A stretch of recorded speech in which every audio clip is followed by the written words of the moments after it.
Jadi di sini kita akan mengerjakan studi kasus dengan judul pengaruh kepemimpinan transformasional dan budaya organisasi terhadap kinerja karyawan melalui mediasi motivasi kerja. Dan kita akan download datanya di sini. Kita akan buka datanya nanti di Excel.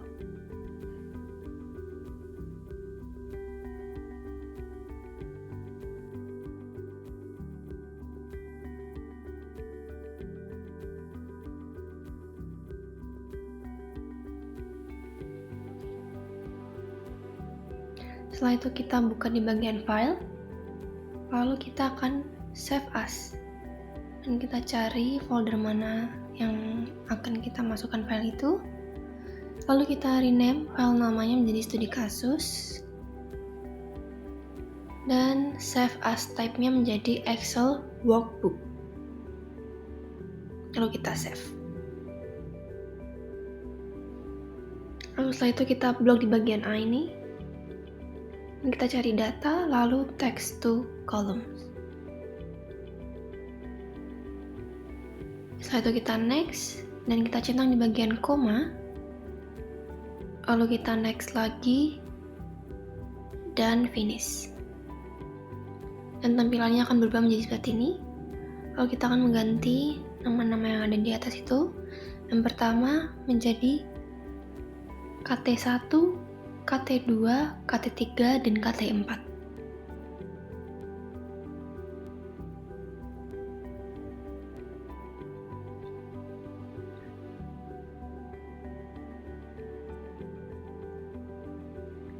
Lalu selanjutnya, kita akan mengubah namanya juga menjadi BO1, BO2, BO3, dan BO4.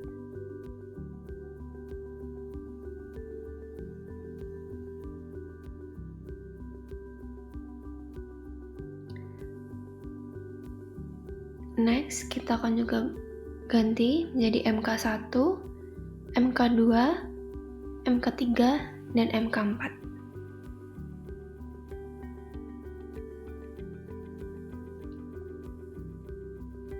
Dan yang terakhir, kita akan mengganti namanya menjadi KK1, KK2, KK3, dan KK4.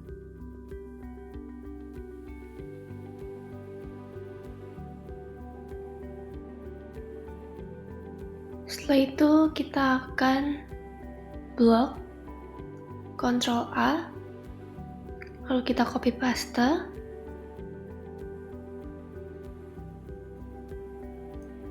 dan kita cari notepad. Kita akan paste di sini.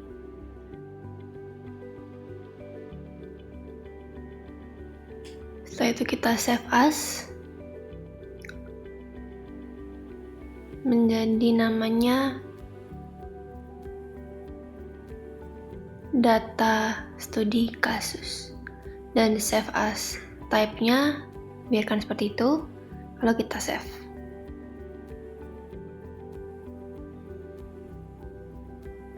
Dan jangan lupa cari tempat di mana foldernya nanti akan kita save, filenya akan kita save.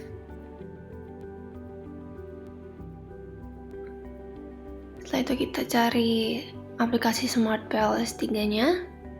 Kita buka. Lalu selanjutnya kita klik New Project. Lalu kita kasih nama.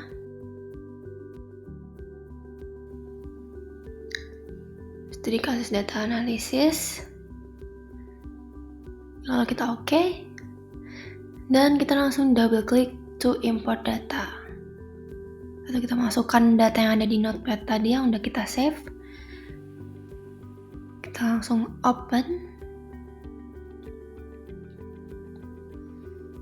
Langsung kita OK lagi.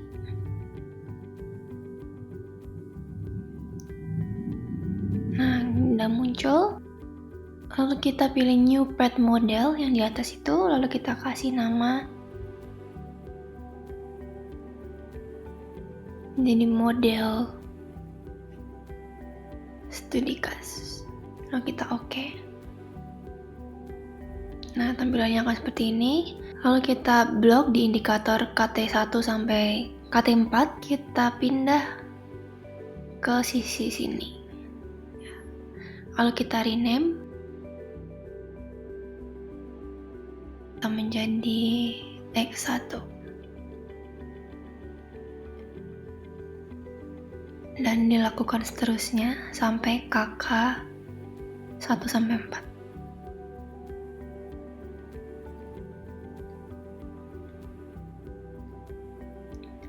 Ini juga kita rename menjadi X2.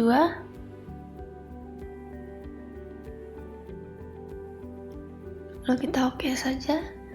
Dan kita masukkan yang MK 1 sampai 4. Dan di rename menjadi M atau mediasi.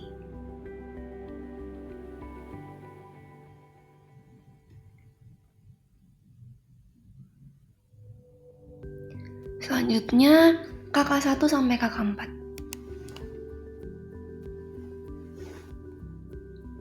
Dan jangan lupa dirubah align-nya.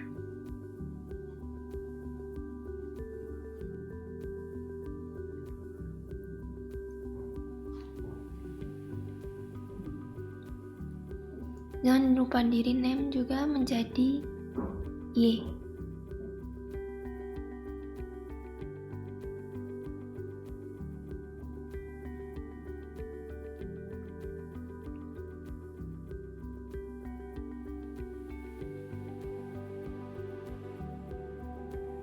Align-nya juga dirubah ke sisi kanan.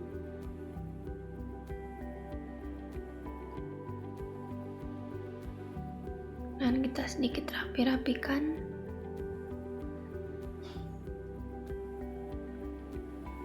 Lalu kita bikin connect tanda panah dari X1 ke mediasi. Lalu X2 juga ke mediasi. Dan mediasi ke Y, nanti akan berubah menjadi biru gini. Lalu kita calculate di algorithm. Setelah itu kita start calculation.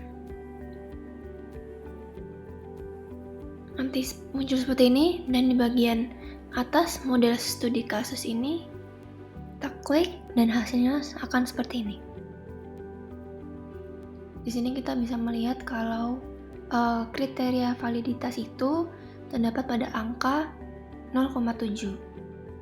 Dan kita bisa lihat di KT1. KT1 itu hampir valid dan KT2 itu tidak valid. KT3 itu valid karena 0,728 dan KT4 tidak valid. Lalu di BO1 itu tidak valid, BO2 juga tidak valid, BO3 tidak valid, dan BO4 itu valid karena melebihi 0,7, yaitu ada di 0,899. Lalu di MK1 itu valid karena 0,885 dan MK2 nya yang tidak valid, lalu MK3 tidak valid dan MK4 tidak valid. Lalu dari Y di KK1 itu valid karena 0,991, KK2 nya tidak valid, KK3 tidak valid, dan KK4 tidak valid. Lalu untuk beberapa yang tidak valid ini kita bisa menguji signifikansinya menggunakan bootstrapping. Jadi itu adalah salah satu solusinya. Mungkin sampai sini saya akan menjelaskan. Terima kasih.